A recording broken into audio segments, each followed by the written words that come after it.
Assalamualaikum warahmatullahi wabarakatuh. Perkenalkan, nama saya Kuspita Sari dari Prodi Akuntansi Fakultas Ekonomi dan Bisnis Universitas Muhammadiyah Riau. Nah, di sini saya akan menjelaskan biografi tentang Bapak Nadiem Makarim. Nadiem Anwar Makarim lahir di Singapura pada tanggal 4 Juli 1984. Beliau adalah pendiri Gojek, sebuah perusahaan transportasi dan penyedia jasa berbasis daring yang beroperasi di Indonesia dan sejumlah negara Asia Tenggara seperti Singapura, Vietnam, dan Thailand. Nadiem Anwar Makarim merupakan putra dari pasangan Bapak Nono Anwar Makarim dan Ibu Atika Al-Dagadri.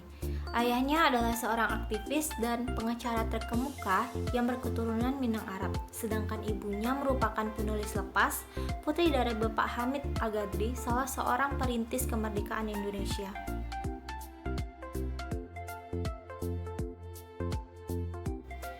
Nadiem menjalani proses pendidikan dasar hingga SMA berpindah-pindah dari Jakarta ke Singapura.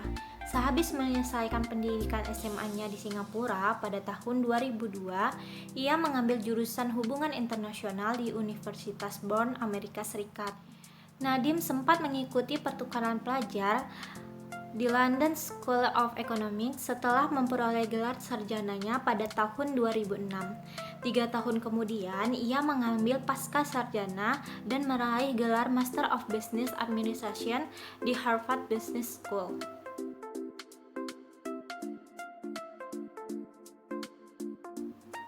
Karir dan bisnis Bapak Nadiem Makarim.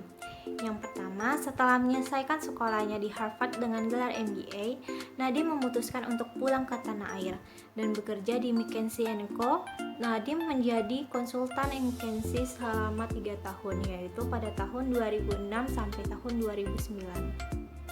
Nah, pada tahun 2011 sampai 2012, Nadiem menjadi co-founder dan managing director Zalora Indonesia pada tahun 2011. Pada tahun 2012, Nadiem memutuskan keluar dari Zalora untuk membangun perusahaan rintisan sendiri, termasuk Gojek yang pada waktu itu memiliki 15 karyawan dan 450 mitra driver. Ia mengaku telah belajar cukup banyak di Zalora, yang merupakan tujuan utamanya ketika menerima pekerjaan di perusahaan itu. Di Zalora, Nadiem memiliki kesempatan membangun perusahaan rintisan besar dan bekerja dengan sejumlah talenta terbaik di kawasan Asia. Nah, pada tahun 2013 sampai 2014, setelah mengembangkan Gojek, Nadiem juga menjadi Chief Innovation Officer Kartuku setelah keluar dari Zalora. Saat awal berdiri, Kartuku tidak ada kompetitor dalam sistem pembayaran non-tunai di Indonesia. Kartuku kemudian diakuisisi Gojek untuk memperkuat GoPay. Kemudian pada tahun 2010 sampai 2019, Nadiem mendirikan Gojek pada tahun 2010 dan kini Gojek sudah menjadi salah satu dari 9 dekakon di dunia. Dengan valuasi Gojek mencapai 10 miliar US dollar, Gojek pertama kali berdiri sebagai pusat panggilan, menawarkan hanya pengiriman barang dan layanan ride-hailing dengan sepeda motor. Sekarang, Gojek telah bertransformasi menjadi aplikasi besar, menyediakan lebih dari 20 layanan, mulai dari transportasi, pengantar makanan, kebutuhan sehari-hari, pijat, bersih-bersih rumah, logistik, hingga platform pembayaran digital yang dikenal dengan GoPay. Karir bisnis Nadiem Makarim di Gojek membawanya masuk ke dalam daftar 150 orang terkaya di Indonesia versi majalah Global Asia. Nadiem Makarim diperkirakan memiliki nilai kekayaan mencapai 100 juta US dollar.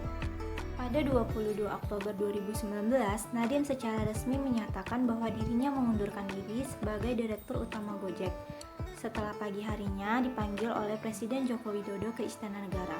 Pada tanggal 23 Oktober 2019, Presiden Jokowi mengumumkan kabinet menterinya dengan Nadiem sebagai Menteri Pendidikan dan Kebudayaan.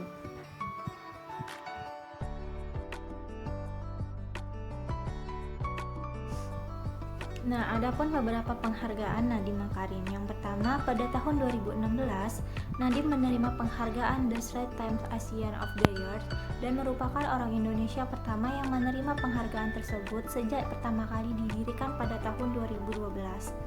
Yang kedua, Nadiem masuk dalam daftar Bloomberg 50 versi 2018. Bloomberg menilai tidak ada aplikasi lain yang telah mengubah kehidupan di Indonesia dengan cepat dan mendalam seperti Gojek. Nah, yang ketiga, pada Mei 2019, Nadiem menjadi tokoh termuda se-Asia yang menerima penghargaan Nikkei Asia Prize ke-24 untuk inovasi ekonomi dan bisnis. Dan yang keempat, pada tahun 2017, Gojek masuk dalam Fortune Top 50 Companies The Change the World dan mendapat peringkat 17. Pada tahun 2019, Gojek kembali menjadi satu-satunya perusahaan Asia Tenggara yang masuk ke dalam Fortune 50 dan naik ke peringkat 11 dari 52 perusahaan kelas dunia.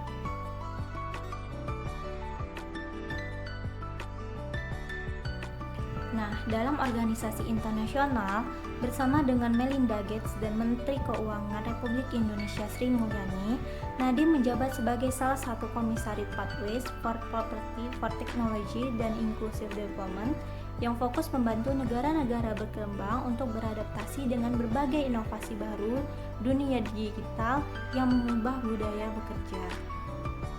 Sekian penjelasan biografi Nadiem Makarim dari saya. Lebih dan kurang saya mohon maaf. Wassalamualaikum warahmatullahi wabarakatuh.